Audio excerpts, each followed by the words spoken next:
نام ہے محمد افضل، میرے علاقے کا نام ہے لیاقت آباد کراچی۔ میری بچی کو ہو گیا برقم مرض سفید دبوں والا، تو اس کا علاج معلوم کرنا تھا مجھے حضرت، اس کے لیے کوئی روحانی علاج عطا فرماتا۔ یہ اپنی بچی کو برس ہو گیا، اس کے لیے روحانی علاج طلب کر رہے ہیں۔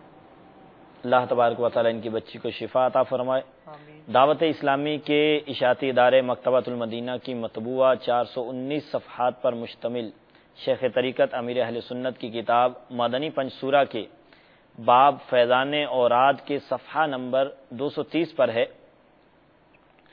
کہ اگر کسی کو برس یا یرکان یعنی کوڑ یا پیلیا کا مرض ہو تو ایسے مریض پر سورہ بینہ 30ویں پارے میں آخری پارے میں یہ ہے، سورہ بینہ پوری پڑھ کر دم کریں اور یہی صورت لکھ کر اس کے گلے میں ڈالیں، اور کھانے جب جو بھی وہ کھانا کھائیں تو کھانے پر یہی صورت جو ہے پڑھ کر اس کو دم کر کے کھلائیں تو انشاءاللہ تبارک و تعالی شفا حاصل ہوگی۔ لیکن یہ یاد رکھیں چونکہ قرآن پاک جب بھی پڑھا جائے تو اس کو قواعد و مخارج کے ساتھ تجوید کے ساتھ پڑھنا ضروری ہے، تو اس لیے جو بھی دم کریں یا دم کر کے کھانا کھلائیں یا جو بھی مطلب جب بھی قرآن پڑھیں تو اس کے لیے ضروری ہے کہ وہ ایسے ہوں کہ جو درست خواہ ہوں، صحیح قرآن پاک پڑھنے والے ہوں۔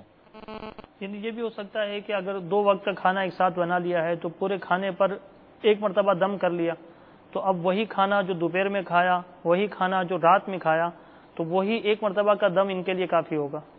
ہاں اس طرح دم تو کر سکتے ہیں، لیکن پھر وہ یہ احتیاط کرنی کہ اس کھانے کو ضائع ہونے سے بچانا ہے کہ وہ کھانا کہیں ضائع نہ ہو۔ جزاک اللہ۔